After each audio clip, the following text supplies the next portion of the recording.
Hi hello ನಮಸ್ತೆ. ನೇತ್ರಾಶ ಭಾನುವಾರದ evergreen ಕಥಾಹಂದರಕ್ಕೆ ಹೃದಯಪೂರ್ವಕವಾಗಿರ್ತಕ್ಕಂಥ ಸ್ವಾಗತ. ಈ ಭಾನುವಾರದ ಕಥಾಹಂದರದ ಕಥಾವಸ್ತು ಆತ್ಮದ ಅರಿವು ಎಂಬತಕ್ಕಂಥ ಒಂದು ಸುಂದರವಾಗಿರ್ತಕ್ಕಂಥ ಕತೆ. ಒಬ್ಬ ರಾಜನಿಗೆ ಬಾಲ್ಯದಲ್ಲಿ ಒಬ್ಬ ಮಿತ್ರನಿದ್ದ. ಅವರಿಬ್ಬರು ಒಟ್ಟಿಗೆ ಗುರುಕುಲದಲ್ಲಿ ಓದುತ್ತಿದ್ದರು. ಕಾಲಾಂತರದಲ್ಲಿ ಎಲ್ಲವನ್ನೂ ಬಿಟ್ಟು ಆ ಮಿತ್ರ ಸನ್ಯಾಸಿಯಾದ. ಯುವ ರಾಜನಾಗಿದ್ದವನು ಸಿಂಹಾಸನವನ್ನು ಏರಿದ. ರಾಜ ದೂರ ದೂರದ ರಾಜ್ಯಗಳನ್ನೆಲ್ಲ ಗೆದ್ದು ತನ್ನ ಸಾಮ್ರಾಜ್ಯವನ್ನು ವಿಸ್ತರಿಸಿದ. ಹೊಸ ರಾಜಧಾನಿಯನ್ನು ನಿರ್ಮಿಸಿದ. ಎಲ್ಲ ಕಡೆಗಳಲ್ಲಿ ಈ ರಾಜನ ಕೀರ್ತಿ ವೈಭವ ಹರಡಿತು. ಒಂದು ದಿನ ಈ ರಾಜನ ಹಳೆಯ ಮಿತ್ರ ಸನ್ಯಾಸಿ ಇವನ ರಾಜಧಾನಿಯನ್ನು ಸಮೀಪಿಸಿದ. ರಾಜನಿಗೆ ಎಲ್ಲವನ್ನೂ ತೊರೆದು ಸನ್ಯಾಸಿಯಾದ ತನ್ನ ಆಪ್ತ ಮಿತ್ರ ಬಂದಿದ್ದಾನೆಂದು ತಿಳಿದು ಅವನನ್ನು ನೋಡಬೇಕೆಂದೆನಿಸಿತು. ಆತ ಸಿಗುವುದೇ ಬಹಳ ಅಪರೂಪ. ನಾನು ಆತನನ್ನು ಸ್ವಾಗತಿಸಿ ಸನ್ಮಾನಿಸಬೇಕೆಂದುಕೊಂಡು ತನ್ನ ಇಡೀ ನಗರವನ್ನು ಅಲಂಕರಿಸಿ ಸಜ್ಜುಗೊಳಿಸಿದ. ಯಾವ ಸಂಜೆ ಆತನ ಮಿತ್ರ ನಗರವನ್ನು ಪ್ರವೇಶಿಸಬೇಕಾಗಿತ್ತೋ ಅಂದು ಇಡೀ ನಗರವು ದೀಪಾವಳಿಯ ಸಂಭ್ರಮವನ್ನು ಆಚರಿಸುತ್ತಿತ್ತು. ಎಲ್ಲ ಮನೆಗಳಲ್ಲಿ ದೀಪ ಬೆಳಗಿದ್ದವು. ಸನ್ಯಾಸಿ ನಗರವನ್ನು ಪ್ರವೇಶಿಸುವ ದ್ವಾರದಲ್ಲಿ ರತ್ನಗಂಬಳಿಯನ್ನು ಹಾಸಲಾಗಿತ್ತು. ಸ್ವತಃ ಮಹಾರಾಜನೇ ದ್ವಾರದ ಬಳಿಗೆ ಬಂದು ನಿಂತು ಆತನನ್ನು ಎದುರುಗೊಳ್ಳಲು ಸಿದ್ಧನಾಗಿದ್ದ.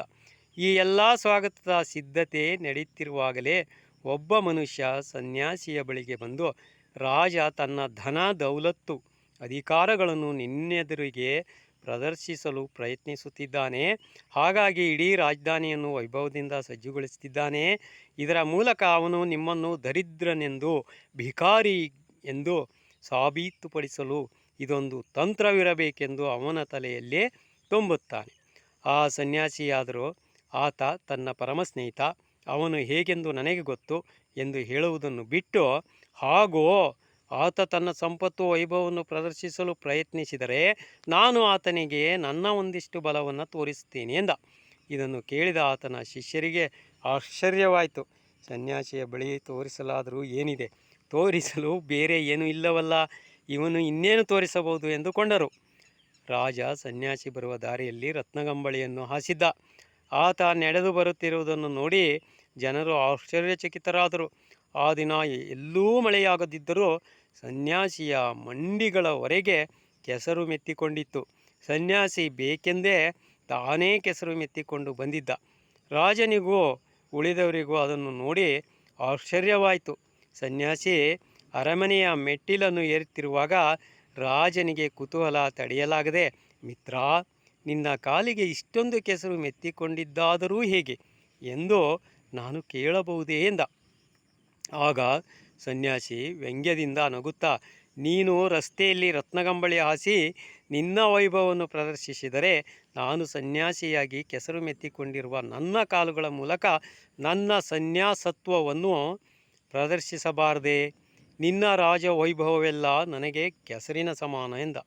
ಆಗ ರಾಜ ನಗುತ್ತಾ ಹೇಳಿದ, ನೀನು ದೊಡ್ಡ ಜ್ಞಾನಿ. ನಮ್ಮಿಬ್ಬರ ನಡುವೆ ಬಹಳವಾದ ವ್ಯತ್ಯಾಸವಿದೆ ಎಂದು ನಾನು ಭಾವಿಸಿದ್ದೆ. ಆದರೆ ಈಗ ನನಗೆಲ್ಲವೂ ಗೊತ್ತಾಯಿತು. ನಾವಿಬ್ಬರು ಬಹಳ ಹಳೆಯ ಸ್ನೇಹಿತರು, ಹಾಗೂ ನಮ್ಮಿಬ್ಬರ ನಡುವೆ ಯಾವುದೇ ವ್ಯತ್ಯಾಸವೂ ಇಲ್ಲ. ನಾನು ಎಲ್ಲಿದ್ದೇನೋ ನೀನು ಕೂಡ ಅಲ್ಲೇ ಇದ್ದೀಯ.